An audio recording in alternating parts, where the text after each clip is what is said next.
Bueno, en el siguiente video tuvimos la fortuna o la gran experiencia de haber entrevistado a directores de los distintos departamentos de la facultad y entre ellos al rector de la universidad. Así que en este video abordaremos dos preguntas, que son, ¿qué es un proceso constituyente y qué recuerdos tiene de la constituyente, o más bien del proceso constituyente de 1991? Y una gran pregunta que aborda uno de los entrevistas. Así que vamos a ver.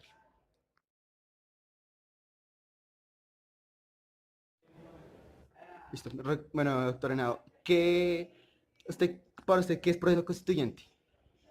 Pues el proceso constituyente es el proceso de la formación y creación de una constitución, que pueden ser de varias maneras, puede ser constituyente derivado, constituyente originario, pero es todo proceso de creación o de reforma de una constitución.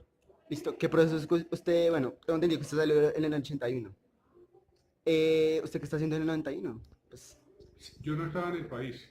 Cuando ah, fue la Asamblea Nacional Constituyente yo no estaba estudiando en Francia, pero obviamente seguí muy de cerca todos los eventos que habían de esta importante asamblea que hubo en el 91. ok. ¿Y qué más procesos de pronto recuerda hasta estos días?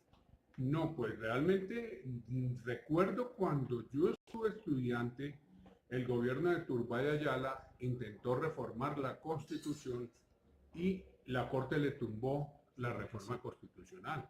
Aún más, de los actos más grotescos que ha habido jurídicos, lo produjo el presidente Turbay, que cuando se enteró que iba a cambiar, que iba a perder la reforma constitucional en la Corte, vía decreto cambió la mayoría de votación en la Corte.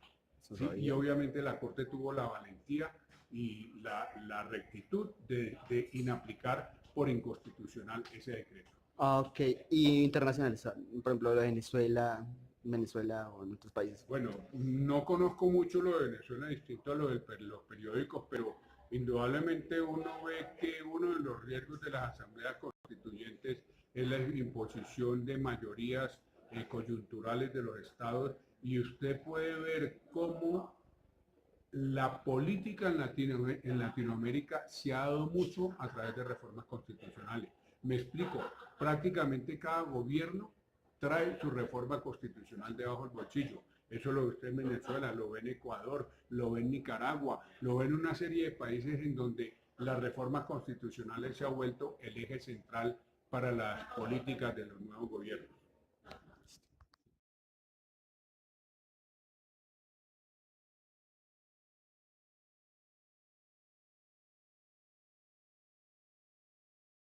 Ya está.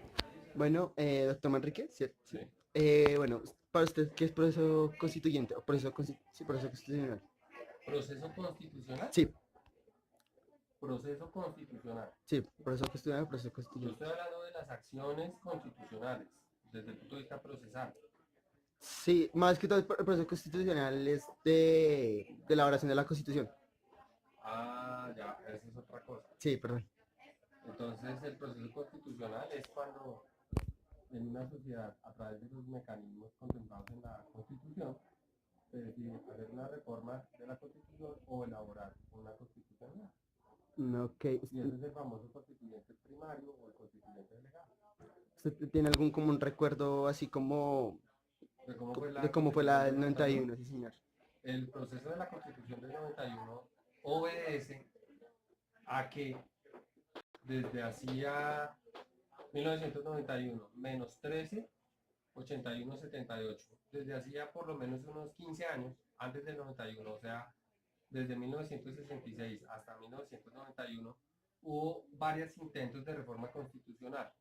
Recuerdo que uno de esos fue en la época de, pues recuerdo porque lo leí en la obra del doctor Carlos Restrepo Piedrahíta. En la época del gobierno de Lleras, 66-70, se intentó hacer una reforma constitucional y no estoy seguro si ese intento de reforma fracasó en el Congreso o fracasó en Creo que fracasó la en Corte la Suprema de corte. Justicia. Sí, creo que sí. Entonces ese fue un primer fracaso. Y luego, en el año 78, creo que el presidente López Michelsen también intentó hacer una reforma constitucional sin éxito. O sea que ya fueron varios los intentos de reforma constitucional que fracasaron.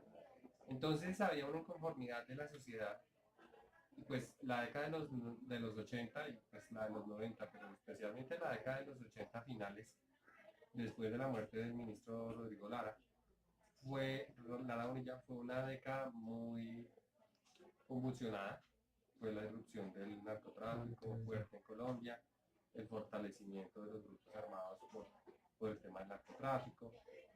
En el año 89 hubo una campaña para la presidencia donde hubo dos candidatos presidenciales muertos, o tres, bueno, recuerdo de Pardo Leal, que eran de la UP, además el tema de la tragedia de la UP. Jaramillo, bueno, hay más. Recuerdo Galán, y hubo otro personaje, ¿no? Pizarro y Pero Pizarro creo que fue después, ¿no? fue antes de las elecciones. Pero no fue en el 89. No fue. Estoy hablando de 1989. Ah, 89, no. Entonces, se quería una reforma constitucional. La Corte Suprema, recuerdo que era un magistrado de apellido Luengas. La Corte finalmente dio el aval para que se pudiera hacer la reforma. Y ahí surgió la idea, creo que de la séptima papeleta, en las presidenciales de 90-94. Entonces, ya con la abrumadora mayoría, se empezó a adelantar el proceso constitucional. Ya pues tenemos la Constitución del 91 que, ojo, esto es importante lo que voy a decir. Entre otras cosas, tiene muy buenas cosas, ¿no? La acción de tutela, derogó la Constitución de 1886, pero la Constitución del 91, dos detalles. Uno, prohibió la extradición. Eso hay que recordarlo, ¿no?